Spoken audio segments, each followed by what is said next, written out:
Hello everyone, आज के इस वीडियो में हम पढ़ने वाले हैं क्लास 12 फिजिक्स का दूसरा अध्याय जो है विद्युत विभव तथा धारिता, जिसका यह पहला वीडियो है। तो इससे पहला जो चैप्टर है, यदि आपने नहीं पढ़ा तो डिस्क्रिप्शन में लिंक है, आप वहां पे क्लिक करके आप पहले चैप्टर को पढ़ सकते हैं। तो आज का ये पहला वीडियो है, तो आज से हम बेसिक इसका पढ़ेंगे, क्योंकि आप जानते हैं कि कोई भी चैप्टर हो और उसका यदि पहला वीडियो होता है तो उसमें हम बेसिक से बात करते हैं और उसी सभी टॉपिक के आधार पर ही आगे के सभी टॉपिक हम पढ़ेंगे, जिससे आपको अच्छे से समझ में आएगा। तो इसमें हम पूरा डिटेल में छोटी छोटी टॉपिक को भी सब समझेंगे और मैं आपको विश्वास दिलाता हूं कि बहुत ही आसानी तरीके से आपको समझ में आएगा। तो चलिए दोस्तों, अपने टॉपिक को शुरू करते हैं। तो यहाँ पे हम सबसे पहले तो देखेंगे कि विद्युत विभव क्या होता है। एक हम पार्ट में पढ़ेंगे विद्युत विभव के बारे में और दूसरे पार्ट में हम आएंगे धारिता के पढ़े में। ठीक है, तो धारिता में आ जाएगा धारिता, जो संधारित्र होता है उसके बारे में हम डिस्कस करेंगे। तो पहले हम समझते हैं कि विद्युत विभव किसे कहते हैं। विद्युत विभव, अब सबसे पहला आता है कि विद्युत विभव का मीनिंग क्या होता है। तो देखिए, मीनिंग और डेफिनेशन दोनों अलग अलग होता है। मीनिंग मतलब होता है अर्थ, जो वास्तव में ऐसे हम कह सकते हैं कि मीनिंग का मतलब होता है कि वो वास्तव में है क्या, और डेफिनेशन तो सूत्र पर आधारित होता है, फिगर पे आधारित होता है।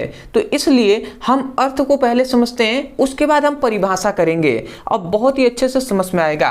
तो देखिए, अर्थ इसका क्या होता है। तो अर्थ को समझने से पहले आपको कुछ थोड़ा सा समझना होगा। यहाँ पर हम दो पिंड लेते हैं, थोड़ा सा समझिएगा। ये हम दो पिंड लेते हैं, दो आवेशित हमने पिंड ले लिया। एक आवेशित पिंड है Q1, एक आवेशित पिंड है Q2। थोड़ा सा यहाँ से समझना है। अब इस आवेशित पिंड पर मान लेते हैं कि 100 कूलाम हमने आवेश दिया है, और इस आवेशित पिंड पर हमने मान लेते हैं कि 50 कूलाम आवेश इस पर दिया हुआ है।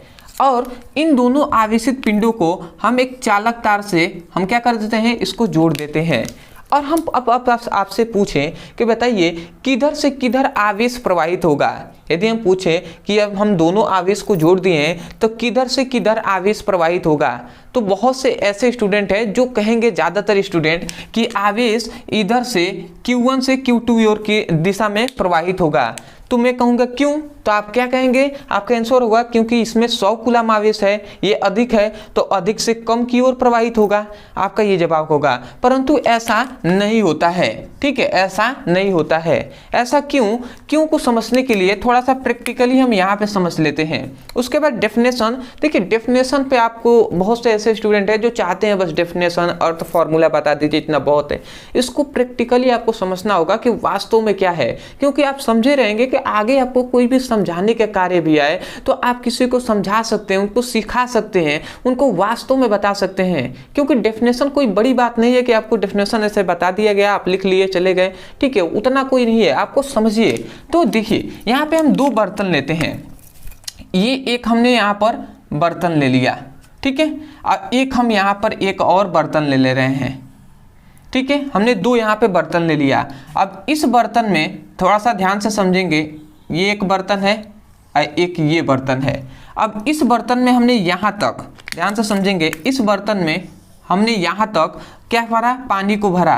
ठीक है, लिक्विड, कोई भी लिक्विड, मतलब मान लेते हैं पानी को भरा, और इसमें मान लेते हैं कि हमने 50 लीटर पानी को भरा है।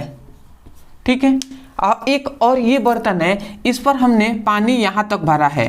ठीक है, यहाँ तक इसका हमने पानी भरा है। अब इसमें कितना, तो इसमें हमने 20 लीटर पानी को भरा है।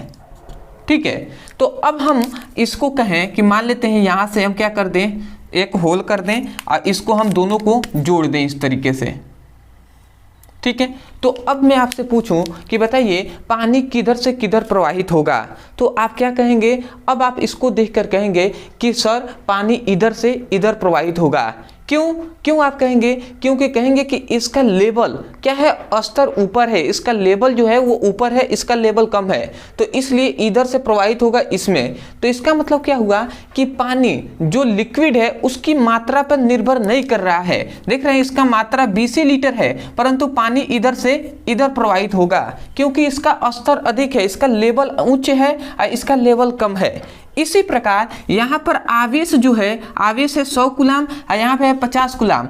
तो जो क्या होता है, आवेश को प्रवाहित करने की जो दिशा होती है, मतलब आवेश पर निर्भर नहीं होता है कि जो आवेश होगा वो किधर से किधर प्रवाहित होगा, बल्कि निर्भर इस बात पे होता है कि उसका विभवांतर कितना है। तो इसका विभवांतर मान लेते हैं कि 50 वोल्ट है और इसका विभवांतर मान लेते हैं कि 20 वोल्ट है। तो जिसका विभव अधिक होगा, जिसका विभव अधिक होगा और उसे उधर से ही क्या होता है, जो उसका विभव कम होगा उधर प्रवाहित होगा। मतलब आवेश किस दिशा से किसी ओर प्रवाहित होता है, तो जो आवेश होता है वो उच्च विभव से निम्न विभव की ओर प्रवाहित होता है। समझ में आ गया। तो विभव का वास्तव में मतलब क्या है कि आवेश प्रवाह के, जो ये आवेश है, आवेश जो है आवेश प्रवाह के दिशा बताने वाला कारक, मतलब आवेश किस दिशा में फ्लो कर रहा है, किस दिशा में बह रहा है, उसको दिशा बताने वाला जो कारक होता है वही होता है विद्युत विभव। तो यदि हम अर्थ पे इसकी बात करें तो आप अर्थ में क्या कह सकते हैं, आप अर्थ में कह सकते हैं कि आवेश प्रवाह के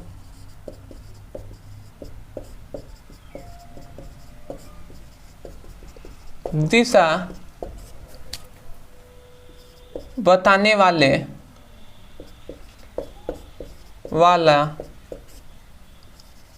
कारक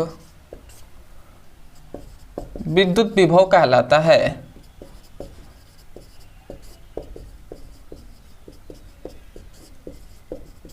तो यहाँ पर हमने बता दिया कि इसका मीनिंग क्या होता है कि आवेश प्रवाह की दिशा बताने वाला कारक विद्युत विभव कहलाता है। परंतु यदि आपसे कोई भी टीचर या कोई भी आपसे स्टूडेंट, आपसे मित्र आपके पूछते हैं कि विद्युत विभव का परिभाषा बताइए, तो विद्युत विभव किसे कहते हैं, तो आप सिंपल वे में केवल यही नहीं कह देंगे कि आवेश प्रवाह की दिशा बताने वाला कारक विद्युत विभव कहलाता है। ठीक है, आपको परिभाषा वहाँ पर बताना है। ठीक है, समझाने के लिए हमने यहाँ पे अर्थ इसका बताया कि वास्तव में क्या होता है। जैसे एग्जाम में आपके आ गया, बोर्ड एग्जाम में, कि विद्युत विभव किसे कहते हैं, तो आपको ये तो बताना ही है, प्लस इसका परिभाषा बताना है। तो चलिए अब हम परिभाषा को समझते हैं।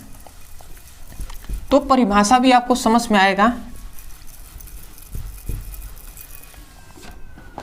अब आते हैं हमारा जो है परिभाषा।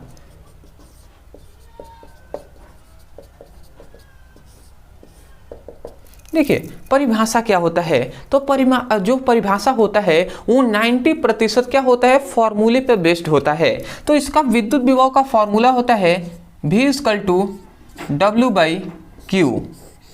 ये इसका फॉर्मूला होता है। तो जहाँ क्या है, जहाँ ये W क्या है, W है कार्य और Q क्या है, आवेश। तो यहाँ पर यदि हम आवेश को, यदि Q को हम इकाई ले लेते हैं, इकाई मतलब क्या, इकाई कहें या आप एकांक भी कह सकते हैं। तो यदि हम आवेश को 1 ले लेते हैं तो जो V होगा वो W की इक्वल हो जाएगा, V होगा वो W की इक्वल हो जाएगा, होगा कि नहीं होगा। यदि इसका मान 1 हो जाए तो जब जो W है वो V की इक्वल हो जाएगा ना। तो हम यही से डेफिनेशन कह सकते हैं कि एकांक आवेश पर किया गया कार्य विद्युत विभव कहलाता है। समझ गए ना, ये क्या है, कार्य ही तो है, W है कार्य और ये क्या है, आवेश है। तो हम यही तो कह रहे हैं ना, हम क्या कह रहे हैं कि एकांक आवेश पर किया गया कार्य विद्युत विभव कहलाता है। परंतु आपको ये बताना होगा कि एकांक आवेश पर किस प्रकार का कार्य किया जा रहा है, ये भी तो बताना होगा। तो अब हम कार्य को समझ लेते हैं। तो ये मान लेते हैं कि ये एक विद्युत क्षेत्र है, ये एक मान लेते हैं कि एक विद्युत क्षेत्र है। अब इस विद्युत क्षेत्र है, ये विद्युत क्षेत्र है और यहाँ पर हम मान लेते हैं कि ये है एकांक धन आवेश। यहाँ पे हम मान लेते हैं कि एकांक धनावेश है। परंतु याद रखेंगे ये जो एकांक धनावेश है ये अनंत पर है। कहाँ पर है, अनंत पर। और ये क्या है, एकांक धन आवेश है। इसे हम एकांक मतलब इसे परीक्षण आवेश के भी नाम से हम जानते हैं। ठीक है, तो ये एकांक धनावेश है। तो इसको एकांक धनावेश को अनंत से विद्युत क्षेत्र के किसी बिंदु तक, याद रखेंगे विद्युत क्षेत्र के किसी भी बिंदु तक लाने में जो किया गया कार्य होता है वही विद्युत विभव कहलाता है। समझ में आ गया होगा आपको कि विद्युत विभव में किस प्रकार का कार्य किया जा रहा है। तो एकांक आवेश को अनंत से विद्युत क्षेत्र के किसी बिंदु तक लाने में जो किया गया कार्य होता है वही होता है विद्युत विभव। तो आप विद्युत विभव का परिभाषा क्या कहेंगे? आप कहेंगे कि एकांक आवेश को अनंत से विद्युत क्षेत्र के किसी बिंदु तक लाने में किया गया कार्य विद्युत विभव कहलाता है। तो आशा करते हैं आपको समझ में आ गया होगा। वही बात हमने यहाँ पे कहा था कि एकांक आवेश पर किया गया कार्य विद्युत विभव कहलाता है, परंतु किस प्रकार का कार्य? तो अनंत से विद्युत क्षेत्र के किसी बिंदु तक लाने में किया गया कार्य। समझ में आ गया होगा। तो मैं यहाँ पे डेफिनेशन लिख दे रहा हूँ, ठीक है। हम लिखेंगे कि एकांक आवेश को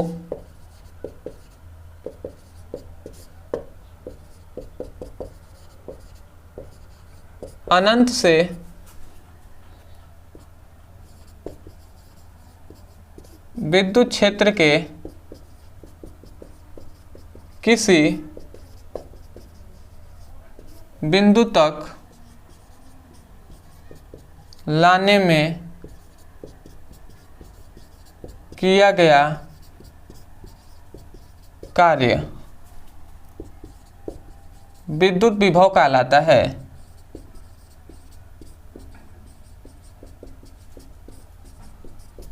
तो आशा करते हैं कि आपको परिभाषा समझ में आ गया होगा।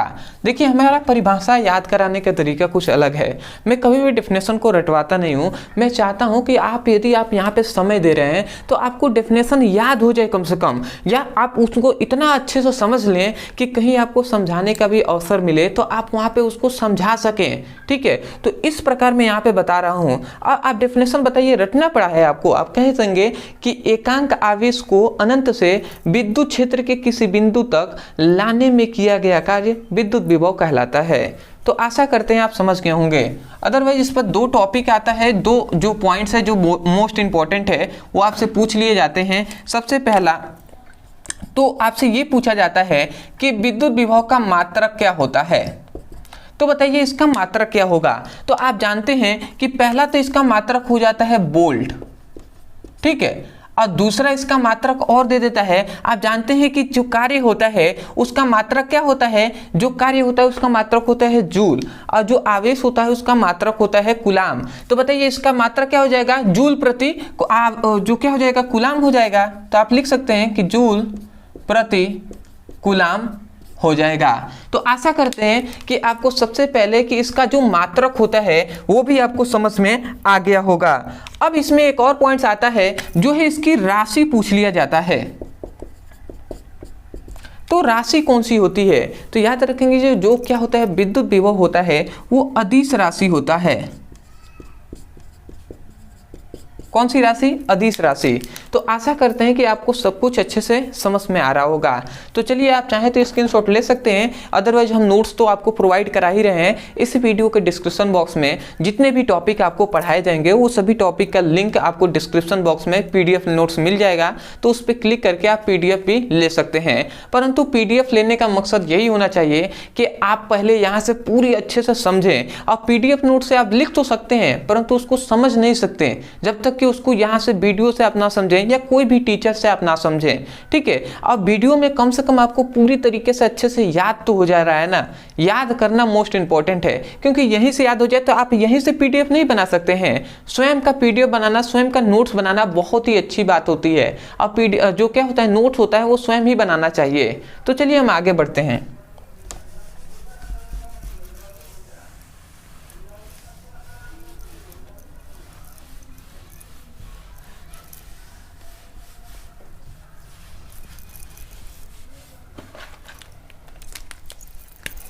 तो अब हम देखेंगे जो हमारा दूसरा टॉपिक हो जाएगा जो है विभवांतर।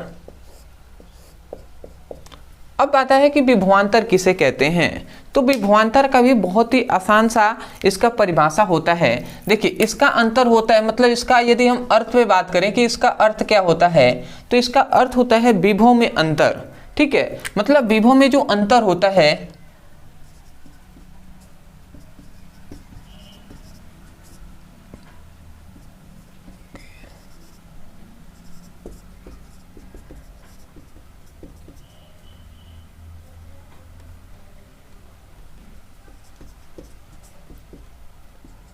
ठीक है, यहाँ पर हमने इसका अर्थ लिख दिया है कि दो विभवों के बीच के अंतर को हम क्या कहते हैं, विभवांतर कहते हैं। परंतु किस प्रकार का अंतर, इसको हम समझेंगे, उसके बाद हम परिभाषा करेंगे।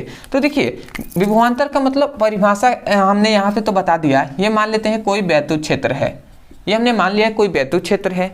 अब इस वैद्युत क्षेत्र में दो पॉइंट्स है, एक ये पॉइंट्स है, एक ये पॉइंट्स, दो बिंदु है, एक है ए बिंदु, एक है बी बिंदु। ए पर जो मान लेते हैं कि जो ए बिंदु है इस पर विभव है भी ए, इस पर विभव है भी बी। तो हमने क्या कहा था कि दो विभवों के बीच के अंतर, तो यहाँ पे दो विभव है तो इनके जो बीच का अंतर होगा भी ए माइनस भी बी, दो विभवों के बीच का जो अंतर होगा वही विभवांतर कहलाएगा। ठीक है, तो यहाँ पे एक और पॉइंट याद रखेंगे कि विभवांतर का ये भी आपको फॉर्मूला याद रखना है। विभवांतर को भी हम भी से ही प्रदर्शित करते हैं, तो v इक्वल टू भी ए माइनस भी बी हो जाएगा। और विभवांतर का एक और फॉर्मूला होता है v equal to W by Q. ये विभव का भी और विभवांतर दोनों का फॉर्मूला ये भी होता है, तो इसको भी आपको याद रखना है। अब आता है कि विभवांतर का हमने अभी तक परिभाषा और इसका अर्थ नहीं समझा। बहुत से ऐसे स्टूडेंट समझ रहे होंगे। तो हमने तो अभी कहा ना, दो विभवों के बीच के अंतर, माने दोनों विभवों के बीच का जो अंतर होता है, जो डिफरेंट होता है, वही क्या कहलाता है, विभवांतर कहलाता है। ठीक है, परंतु परिभाषा क्या होगा, तो परिभाषा समझने से पहले आपको अंतर में बहुत से ऐसे स्टूडेंट हैं जो कन्फ्यूज रहते हैं। अब मैं आपसे पूछूं कि 5 और 3 में कितने का अंतर है, मतलब 5 और 3 में कितने का अंतर है, तो आप क्या कहेंगे, आप कहेंगे कि 2 का अंतर है। सही बात है भैया। अब मैं कहूँ कि -5 और -3 में +3 में कितने का अंतर है, तो आप क्या कहेंगे, आप कहना चाहिए यहाँ पे कितने का अंतर है, तो यहाँ पर भी 2 का ही अंतर है। क्योंकि हम -2, बहुत से ऐसे स्टूडेंट कहेंगे जो -2 का अंतर है, -2 का नहीं भैया, 2 का अंतर है। ठीक है, अंतर और घटाव में बहुत ही अंतर होता है। ठीक है ना, जो घटाना अलग बात होता है और अंतर अलग बात होता है। यदि आप मैथ्स पढ़ते होंगे तो आपको पता होगा। ठीक है, तो अंतर आपको समझ में आ गया होगा। नहीं समझ में आया तो अपने जो आपके मैथ्स के टीचर हैं उनसे ज़रूर आप पूछिएगा कि जब जो सब्सट्रैक्शन होता है, मतलब घटाव होता है, और जो डिफरेंट होता है, अंतर होता है, उन दोनों में क्या हमें क्या विभेद है, क्या अंतर होता है, ये हमें बताइए, तो आपको अच्छे से समझाएंगे। तो अब आता है इसका परिभाषा। तो परिभाषा बहुत ही सिंपल है कि एकांक जो आवेश होता है, जो एकांक आवेश होता है, एकांक आवेश को एक बिंदु से, मतलब ये विद्युत क्षेत्र है, विद्युत क्षेत्र है कि नहीं, तो हम यही कह रहे हैं कि किसी विद्युत क्षेत्र में एकांक आवेश को एक बिंदु से दूसरे बिंदु तक ले जाने में किया गया जो कार्य होता है वही विभव कहलाता है। समझ में आ गया ना, मतलब विभव नहीं, विभवांतर कहलाता है। जैसे हमने विभव जब पढ़ा था तो उसमें हमने कहा था कि एकांक आवेश को हम अनंत से ला रहे थे, परंतु इसमें अनंत से नहीं लाना है। इसमें क्या है कि जो वैद्युत क्षेत्र है उसी वैद्युत क्षेत्र में कहीं एकांक धनावेश उपस्थित है। मान लेते हैं कि बिंदु बी पर एकांक धनावेश है, तो हम यही कह रहे हैं कि किसी वैद्युत क्षेत्र में उपस्थित एकांक धनावेश को एक बिंदु से दूसरे बिंदु तक लाने में किया गया कार्य क्या कहलाता है, विभवांतर कहलाता है। तो आशा करते हैं अब आप समझ में आ गया होगा कि वैद्युत क्षेत्र में ही कोई एकांक धनावेश है, इसको एक बिंदु से दूसरे बिंदु तक हम ले जाएंगे तो कोई कार्य करना पड़ेगा, और वही कार्य क्या कहलाता है, विभवांतर कहलाता है। तो आशा करते हैं आप समझ गए होंगे। तो मैं यहाँ पे डेफिनेशन लिख दे रहा हूँ, आप लिखेंगे, या डेफिनेशन क्या लिखना है, नोट्स तो हम दे ही रहे हैं, एक बार और मैं बोल दे रहा हूँ क्योंकि बोलने से आपको याद हो जाए तो और भी बेहतर बात है, या आप लिख भी सकते हैं। आप लिखेंगे किसी वैद्युत क्षेत्र में उपस्थित एकांक धन आवेश को एक बिंदु से दूसरे बिंदु तक ले जाने में किया गया कार्य विभवांतर कहलाता है। तो आशा करते हैं आप समझ गए होंगे। अदरवाइज इसमें आपसे पूछ लिया जाता है कि इसका मात्रक क्या होता है, तो आपको मात्रक याद रखना है कि वोल्ट होता है, और इसका भी जूल प्रति कूलाम होता है। जो विभव का मात्रक होता है, जो विभव की राशि होती है, विमीय सूत्र होता है, वो सभी इसका भी होता है।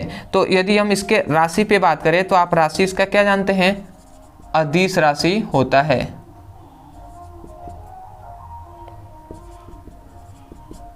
ठीक है, तो आशा करते हैं कि आपको समझ में आ गया होगा। तो चलिए हम आगे बढ़ते हैं। अब आते हैं हमारा जो मोस्ट इम्पॉर्टेंट टॉपिक है उसको हम देख लेते हैं। ठीक है, तो जो है बिंदु आवेश पर वैद्युत क्षेत्र की मतलब बिंदु आवेश पर विद्युत विभव की गणना करना है। तो अब हम देखेंगे बिंदु आवेश के कारण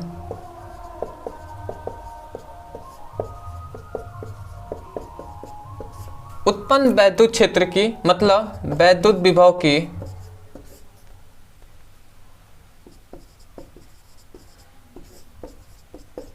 गणना। तो बिंदु आवेश के कारण वैद्युत विभव की हम गणना करेंगे। याद रखेंगे कि हम इसको अंत में बताएंगे कि ट्रिक से भी हम कैसे इसको याद कर सकते हैं, और दूसरी बात कि इसका पीडीएफ नोट्स भी आपको दिया जाएगा, तो आपको चिंता नहीं करना है। ठीक है, तो अब आता है बिंदु आवेश के कारण वैद्युत विभव की गणना। अब आता है कि देखिए इसको आपको सबसे पहले तो जो आपको बताया जाएगा उस फिगर को आपको केवल समझना है। ठीक है, तो यहाँ पर बिंदु आवेश कह रहा है, तो ऐसा नहीं है बिंदु आवेश कहने का इसका मतलब ये है ना, बिंदु का मतलब ऐसा नहीं है कि बिंदु कोई आवेश है। बिंदु कहने का मतलब है कि कोई आवेशित पिंड है। ठीक है, कोई ही आवेशित पिंड है। तो ये मान लेते हैं कि ये एक बिंदु आवेश है, थोड़ा सा आपको यहाँ पे समझना है। ये मान लेते हैं कोई बिंदु आवेश है। ठीक है, अब ये बिंदु आवेश क्या मान लेते हैं, O है, और इस पर कौन सा आवेश है, तो इस पर प्लस Q आवेश उपस्थित है। तो हम जानते हैं जब किसी भी आवेशित पिंड पर या किसी बिंदु पर जब आवेश होता है तो उसके चारों ओर वैद्युत क्षेत्र उत्पन्न होता है। तो इसके भी चारों ओर वैद्युत क्षेत्र उत्पन्न होगा। तो मान लेते हैं वैद्युत क्षेत्र के, मान लेते हैं एक यहाँ पर एक बिंदु है जो है P। ठीक है, तो इस बिंदु P पर क्या होता है, एकांक धनावेश उपस्थित होता है। क्या होता है, एकांक धनावेश।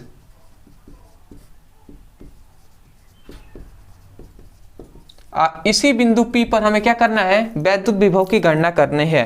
तो जिस बिंदु पर वैद्युत विभव की गणना करनी होती है उस पर हम मान लेते हैं कि वहां पर एकांक धनावेश उपस्थित होता है। ठीक है, तो अब यहाँ पर वैद्युत क्षेत्र यहाँ पे है, तो वैद्युत क्षेत्र के हम दो बिंदु ले लेते हैं, एक ये बिंदु एक ये। मान लेते हैं ये बिंदु है A और ये बिंदु है B, और इन दोनों के बीच की जो दूरी मान लेते हैं कि वो dx है। dx का मतलब समझ रहे हैं ना कि छोटी दूरी है।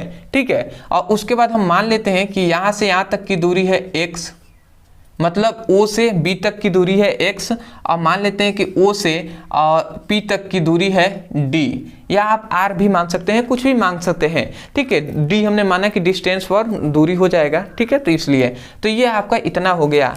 तो अब हमें गणना क्या करना है, हमें गणना करना है कि एकांक जो बिंदु P है इस पर वैद्युत विभव की गणना करनी है। तो इसको हम समझेंगे। पहली बात कि आपको कुछ फॉर्मूले हैं जो आपको पता होना चाहिए, यदि नहीं पता है तो हम जब कराते जाएंगे तो आपको वहाँ पे बताते जाएंगे, तो उसको आप पहले जो वीडियो देखे होंगे जो पहला चैप्टर था तो आपको समझ में आ जाता। यदि नहीं देखे हैं तो हम अंत में बता देंगे। अगला आता है, अब आप इसको क्या करेंगे, सबसे पहले आप इसको एक्सप्लेन करेंगे। एक्सप्लेन करने का मतलब है इसको माना की करके आप सबसे पहले इसको माना की करके आप इसको लिखेंगे। अब क्या लिखेंगे, आप लिखेंगे यही कि माना एक बिंदु आवेश O है जिस पर प्लस Q आवेश उपस्थित है, तथा बिंदु O से D दूरी पर स्थित एक बिंदु P है, तथा बिंदु P है जिस पर एकांक धनावेश उपस्थित है, तथा इन दोनों के बीच दो बिंदु A तथा B है। A तथा B के बीच की दूरी क्या है, dx है, तथा बिंदु O से B तक की दूरी क्या है, x है। तो इस प्रकार आप क्या कर सकते हैं, अपने शब्दों में इसको 3-4 लाइन एक्सप्लेन करके लिख देना है। यदि आपको नहीं भी आता है तो कोई दिक्कत नहीं है, हम नोट्स आपको डिस्क्रिप्शन में देंगे तो वहां से भी उसको लिख लीजिएगा। ठीक है, तो आप इतना कर लेंगे, और उसके बाद आपको माना की करके लिखने के बाद नीचे इसको फिगर को बनाना है। उसके बाद आप जो डेरिवेशन हम करेंगे उसको ओनली वैसे ही आप सब में लिख सकते हैं। ठीक है, तो सबसे पहले हम गणना करेंगे कि जो बिंदु B है इस पर वैद्युत विभव की हम गणना करें, मतलब वैद्युत क्षेत्र की हम गणना करेंगे। तो हम लिखेंगे बिंदु B पर उत्पन्न विद्युत क्षेत्र की तीव्रता। तो हम जानते हैं कि वैद्युत क्षेत्र की तीव्रता का फॉर्मूला होता है जो होता है E = 1/4 pi epsilon not Q by जो क्या होता है आर स्क्वायर होता है। तो आर क्या होता है, दूरी होता है। तो यहाँ पे दूरी क्या है, एक्स है। तो यहाँ पे हम आर ना लिखकर हम एक्स लिखेंगे। ठीक है, वैद्युत क्षेत्र की तीव्रता का ही फॉर्मूला है ये। अब ये पहला जो चैप्टर है उसमें हमने वैद्युत क्षेत्र की तीव्रता का फॉर्मूला बताया था, तो ये आपका निकल गया। तो इसको आपको सबसे पहले समीकरण फर्स्ट मान लेना है। उसके बाद हमने बिंदु बी पर क्या ले लिया, वैद्युत क्षेत्र की तीव्रता की गणना कर लिया। अब हमें गणना करना है कि जो एकांक धनावेश है इसको बिंदु बी से ए तक लाने में किया गया कार्य क्या होता है, इसकी हम गणना करेंगे। तो हम यहाँ पे लिखेंगे कि एकांक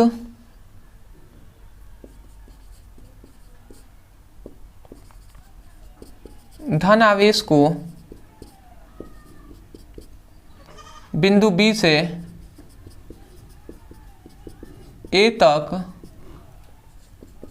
लाने में किया गया कार्य, ये हमने अब बी से ए तक लाने में किया गया कार्य क्या होगा। तो यहाँ पे ध्यान देंगे दूरी क्या है, dx है ना, तो इसका मतलब यहाँ पे अल्पांश कार्य होगा।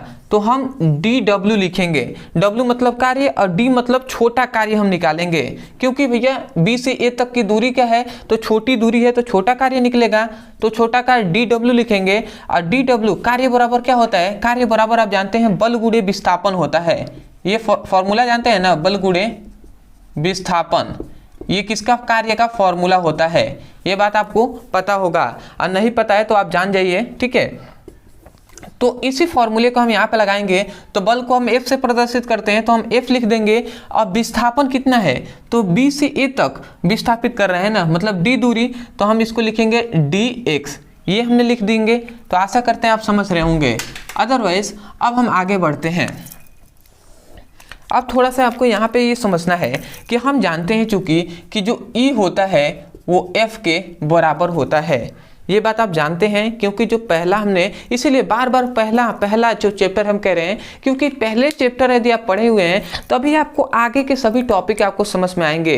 पहला चैप्टर जो है यदि पढ़ेंगे तब जाकर आपको दूसरा चैप्टर और भी अच्छे से समझ में आएगा। इसलिए मैं कभी भी कहता हूँ कि बेसिक से पढ़ाई करना चाहिए। आप बेसिक से पढ़ाई करने के लिए नीचे डिस्क्रिप्शन बॉक्स में हमने लिंक दिया है, तो उस लिंक पर आप क्लिक करेंगे तो आपको चैप्टर वाइज सीक्वेंस और सभी वीडियो मिलेंगे, तो वहाँ से उसकी पढ़ाई कर सकते हैं। तो यहाँ पे हमने लिख दिया है, हम जानते हैं कि जो E होता है वो F के बराबर होता है। तो यहाँ पे हम क्या लिख देंगे, हम लिखेंगे dw इक्वल टू, हम क्या लिखेंगे, F के जगह पर हम E लिख देंगे। तो हम E लिख देते हैं और उसके बाद dx लिख देंगे, लिख दिए। अब यहाँ पे थोड़ा सा आपको ये समझना है कि ये एकांक धन आवेश को ही हम B से A तक ला रहे हैं, तो ये भी धन आवेश है और यहाँ पे भी धन आवेश है। तो बताइए ये वाला आवेश इस वाले एकांक धन आवेश को प्रतिकर्षित करेगा कि नहीं, मतलब इसको कहेगा कि दूर हटो, तो दूर हटने को प्रतिकर्षित करने के लिए यहाँ पर माइनस का हम चिन्ह लगाते हैं। तो इसको आपको याद रखना है। अब यहाँ पे थोड़ा सा ध्यान देना है, तो dw इक्वल टू, अब E का मान हम यहाँ से पुटअप करेंगे। तो यहाँ से हम पुटअप करेंगे तो -1/4πε0 q बाई एक्स स्क्वायर लिख देंगे और उसके बाद इंटू क्या है dx है, तो dx हमने लिख दिया। अब थोड़ा सा आपको यहाँ पे समझना है, तो ये हमने जो निकाला है, ये जो निकला है, ये क्या निकला है, ये निकला है कि एकांक जो धनावेश है इसको हम B से A तक ला रहे हैं, तो किया गया कार्य हमने निकाल लिया। अब आपको थोड़ा सा ये समझना है कि सबसे पहली बात कि हमें गणना क्या करनी है, हमें गणना करनी है विद्युत विभव की गणना करनी है। और विद्युत विभव को हमने कहा था कि जो एकांक धनावेश कहाँ पर रहता है, अनंत से विद्युत क्षेत्र के किसी बिंदु तक लाना है। तो ये बिंदु P कहाँ पर है, एकांक धनावेश जो है ये अनंत पर है, तो अनंत से हम वैद्युत क्षेत्र के किसी बिंदु तक लाएंगे, तब जाकर जो किया गया कार्य होगा वो कार्य क्या कहलाएगा, विभव कहलाएगा। तो हमें क्या करना पड़ेगा, ये जो एकांक धनावेश है इसको अनंत ही पर ये स्थित है, तो अनंत से d दूरी तक लाएंगे, d दूरी तक लाने में किया गया कार्य। तो अब हम लिखेंगे कि एकांक धन आवेश को अनंत से d दूरी तक लाने में किया गया कार्य। ठीक है। अब हम कार्य ज्ञात करेंगे, तो अब हम क्या करेंगे, बड़ा कार्य लिखेंगे। ठीक है, तो W हमने लिख दिया। अब कार्य बराबर क्या होता है, तो यहाँ पे जब बड़ा कार्य हम निकालेंगे तो हम छोटे कार्य को हम समाकलन कर देंगे। तो यहाँ पे हमने समाकलन इसका कर दिया और यहाँ पे लिमिट लिख देंगे। लिमिट क्या हो जाएगा, हम अनंत से ला रहे हैं ना, अनंत मतलब इन्फिनाइट होता है और d दूरी तक ला रहे हैं तो हम अनंत यहाँ पे लिखेंगे। ठीक है, न्यूनतम और उच्चतम हमने लिख दिया कि कहाँ तक ले जा रहे हैं, डी दूरी तक ले जा रहे हैं। तो ये हमने लिख दिया। यदि हम छोटे कार्य का हम समाकलन करते हैं तो कुल कार्य हमें मिल जाएगा। तो ये हमने लिख दिया। अब थोड़ा सा यहाँ पे समझना है, ये हमने इसको थोड़ा सा और नीचे हम लिखते हैं यहाँ पर W = अब यहाँ पे समझेंगे। अब इसका हम मान लिखेंगे तो लिमिट लगा दिए, डी हमने लिख दिया। अब इसका मान हम यहाँ से पुटअप करेंगे तो ये हो जाएगा 1/4πε0 Q into R X square into हम क्या लिखेंगे, dx लिखेंगे। तो ये हमने लिख दिया। अब हम जानते हैं कि समाकलन जब करते हैं तो जो कांस्टेंट होता है उसको हम जो नियत होता है उसको हम बाहर निकाल लेते हैं। तो बाहर यहाँ पे कांस्टेंट क्या है, एक्स स्क्वायर को छोड़कर सब यहाँ पे कांस्टेंट है। अब कांस्टेंट कैसे हम पहचाने, तो देखिए यहाँ पे dx है ना, तो x के सापेक्ष यहाँ पे समाकलन किया जा रहा है। तो जो x होगा वही एक कांस्टेंट नहीं है, तो ये नियत नहीं है, तो इसको हम यहीं पे छोड़कर शेष राशि को हम क्या कर लेंगे, बाहर निकाल लेंगे। तो यहाँ पे हम लिखेंगे W = ये जब क्या हो जाएगा, यहाँ पे निकल जाएगा 1/4πε0 इंटू Q निकल गया।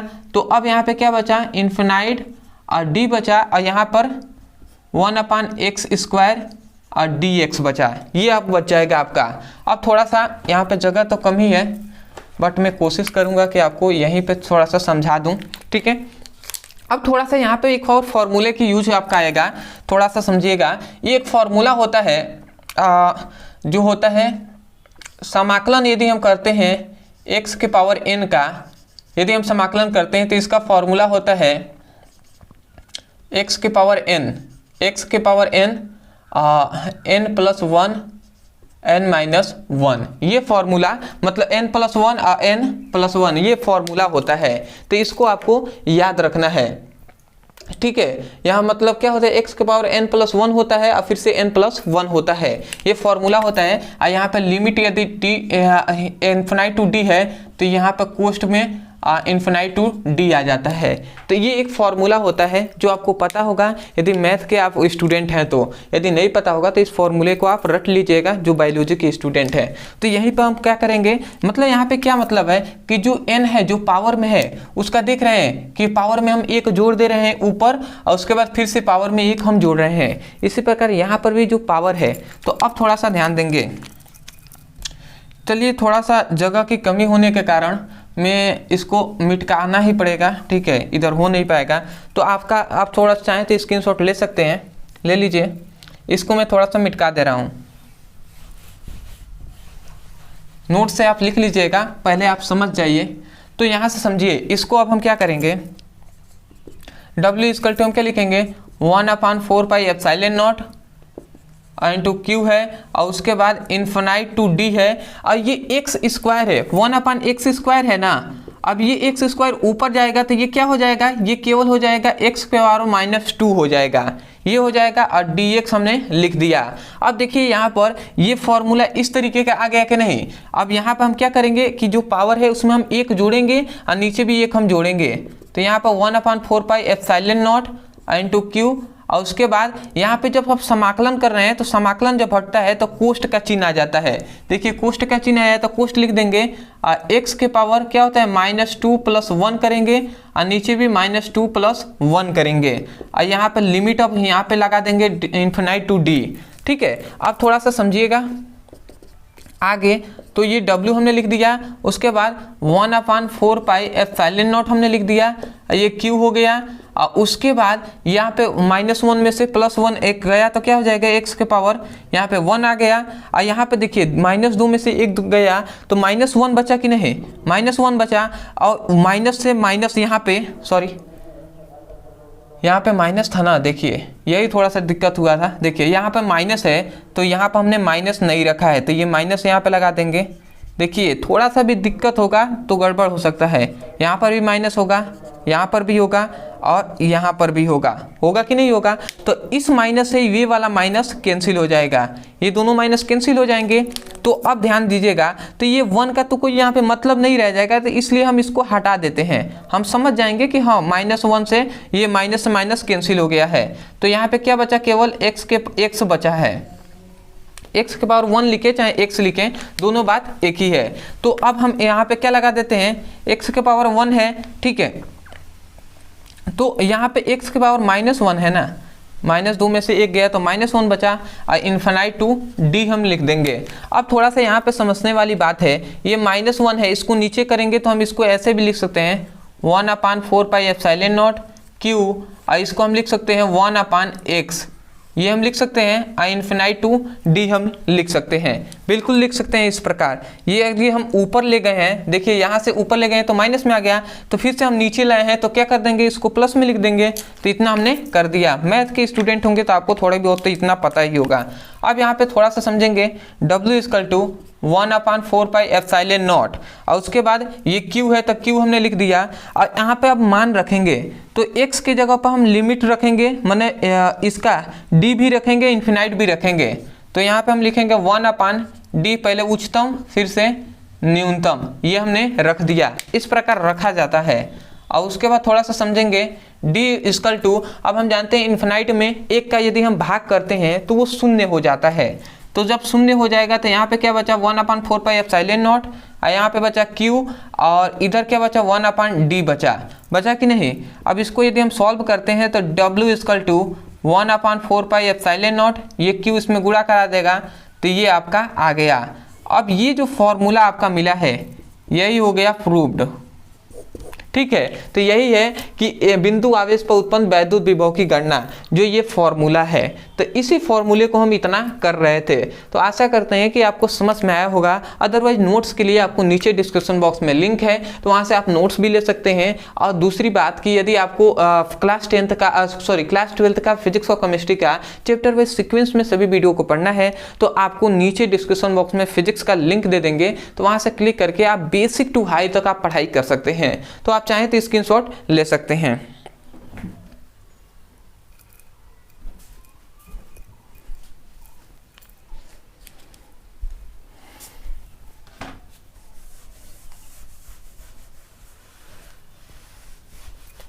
अब हमारा अगला टॉपिक होगा जो है बिंदु आवेश को प्रभावित करने वाले कारक।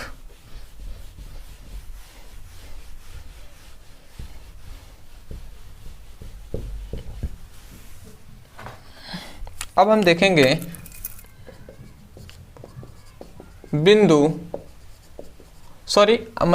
विद्युत विभव को प्रभावित करने वाले कारक।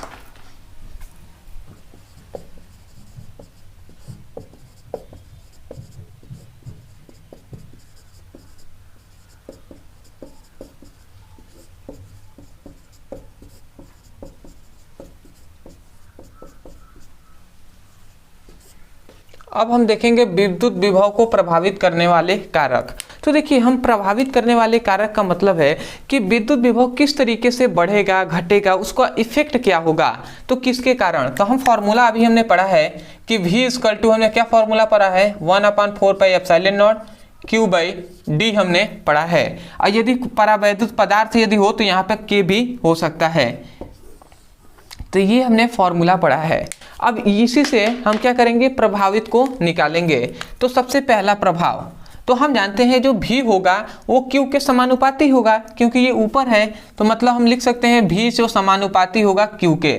तो ये V समानुपाती होगा Q, मतलब क्या होगा, विद्युत विभव आवेश के समानुपाती होता है। अब क्यों होता है, तो देखिए यहाँ पे हमने फॉर्मूला से प्रूफ किया है। अब आता है कि समानुपाती है तो इससे क्या होगा, तो इससे ये होगा कि यदि विद्युत विभव का मान यदि बढ़ेगा, आवेश का यदि मान यदि बढ़ेगा तो विद्युत विभव का भी मान बढ़ेगा, और यदि इसका मान यदि आवेश का मान घटता है तो विभव का भी मान घटेगा। तो यदि प्रभावित करने वाले कारक में यदि आपको आता है तो आप लिखेंगे कि विद्युत विभव आवेश के समानुपाती होता है, अर्थात आवेश को मान को बढ़ाने पर विद्युत विभव का मान बढ़ता है। तो आशा करते हैं ये पहला आप लिख देंगे, या नोट्स हम दे ही रहे हैं। दूसरा तो यहाँ पे देखिए डी है, तो भी व्युत्क्रमानुपाती 1/d। डी क्या है? दूरी है। तो यहाँ पे क्या हो गया कि दूरी जो क्या होता है, विद्युत विभव दूरी के व्युत्क्रमानुपाती होता है। मतलब यदि आवेशों के बीच की दूरी को हम बढ़ाएंगे, जैसे जैसे हम दूरी के मान को बढ़ाते जाएंगे वैसे वैसे विभव का मान क्या हो जाएगा? घटता जाएगा।